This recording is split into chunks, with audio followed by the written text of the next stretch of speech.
Hello, my name is Paul Liu, and I am here today to present my clinical experience as a volunteer at Metro Health, University of Michigan Health, near Wyoming, Michigan.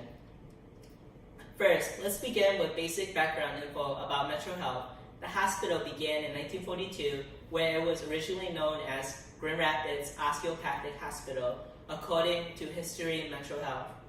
The osteopathic physicians focus on preventative care and manipulative medicine, where they are known for their holistic approach to patients compared to allopathic physicians who use medications to treat the disease. This is a source adapted from two kinds of physicians. Moreover, my responsibilities were to clean dirty hospital beds, refill the empty oxygen tanks, roll the hospital gowns, and service the patients if they needed drinks or snacks. For example, I brought patients water and goldfish crackers. I look forward to wheel out our patients out to the main lobby or emergency room. I took advantage of the experience by learning how to communicate better with people. I learned through positive communication. I improved my novice interpersonal skills, which is an essential trait of a competent health professional. The small talks I accomplished made me feel confident in talking with strangers. For example, I asked the patients how did the surgery went, or how the weather is nice today for tennis. Furthermore, my supervisor, Jennifer, informed me about the Health Insurance Portability and Accountability Act of 1996, also known as HIPAA, which basically enforced the strictest patient privacy rule.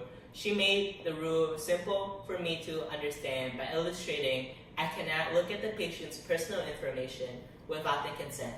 I cannot even mention any information that describes the patient. All of our patients' information is safely encrypted, and we will always update their information every visit. Now I learned how to be careful in not mentioning personal health information accidentally. Fortunately, I did research about obesity. I did try to connect it to my nutritional major from a clinician's viewpoint. I asked the RNs, registered nurses, a lot of questions, and they told me 2 out of 3 adults in the US are obese or overweight, which can increase the risk for obesity-related disease like cardiovascular disease, type 2 diabetes, and osteoarthritis known as OA. I paid special attention to osteoarthritis because our department, known as the Dan Eunice Peripheral Surgery Center, typically dealt with knee and hip replacement. RN Susan told me from her experience there's a high incidence of obese patients having knee and hip surgery. The specific mechanism is the inflammation of the joint is because of the cytokines released from excess adipose tissues, which can damage the synovial joints, according to the Arthritis Foundations. In addition, the increased weight over time adds stress to the joints, and there will be less lubrication, synovial fluid, if you know anatomy.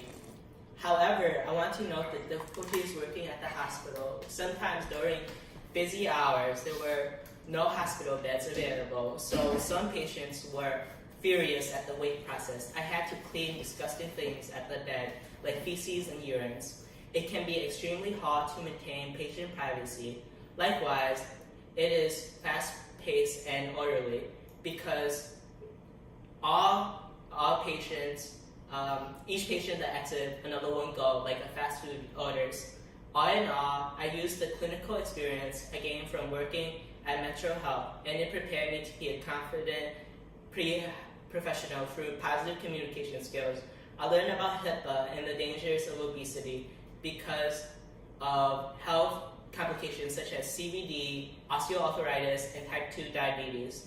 The difficulties I encountered at the hospital helped me be exposed to a diverse range of patients, and I try to accommodate their needs for the best quality care. I learned about ethics, which is from HIPAA, and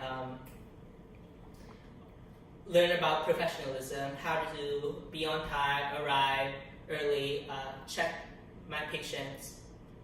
Most importantly, I use this as an opportunity to educate my peers at MSU about the importance of a pre-professional clinical experience. Thank you for listening to my